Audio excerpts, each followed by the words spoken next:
सोलापूर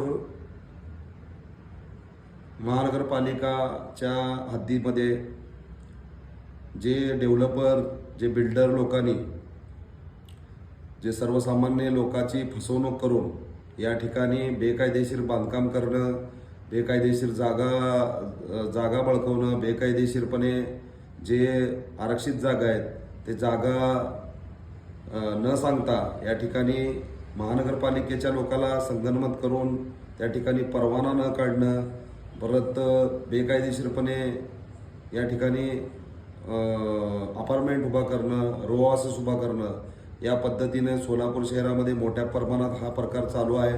तरी माझ्या सर्व या ठिकाणी सोलापूर जनतेला आव्हान आहे की आपण ज्यावेळी फ्लॅट घेता, ज्यावेळी रो हाऊसेस घेता, ज्यावेळी जागे घेता, त्या ठिकाणी आपण रीतशीर चौकशी करणं गरजेचं आहे। कारण या ठिकाणी मोठ्या प्रमाणात सध्या आपण घराचं स्वप्न प्रत्येकजण बघतोय। प्रत्येकाला घर घ्यायचं एक स्वप्न असते।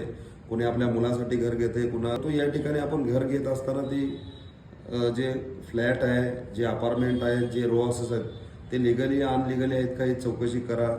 कारण आता सध्याचा ट्रेंड चालू आहे की मोठ्या प्रमाणात फसवणूक चालू आहे।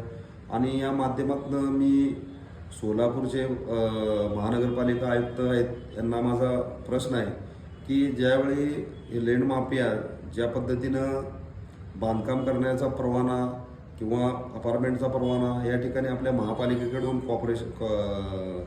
सोलापूर महानगरपालिकेकडून घेत असतात, त्यावेळी याची चौकशी करणं गरजेचं आहे। काही महानगरपालिकेचे अधिकारी जर ह्या लोकांचे संगनमत करून काही थोड्या पैशासाठी लोकांच्या भावनेशी खेळत असतील, ते एकदम चुकीच्या पद्धतीनं हे सर्व काही चालू आहे। या सर्व अधिकाऱ्यावर, डेव्हलपरवर, बिल्डरवर कायदेशीर फौजदारी गुन्हे दाखल करून या ठिकाणी सर्वसामान्य जनतेची लूट होत असलेली थांबवावी।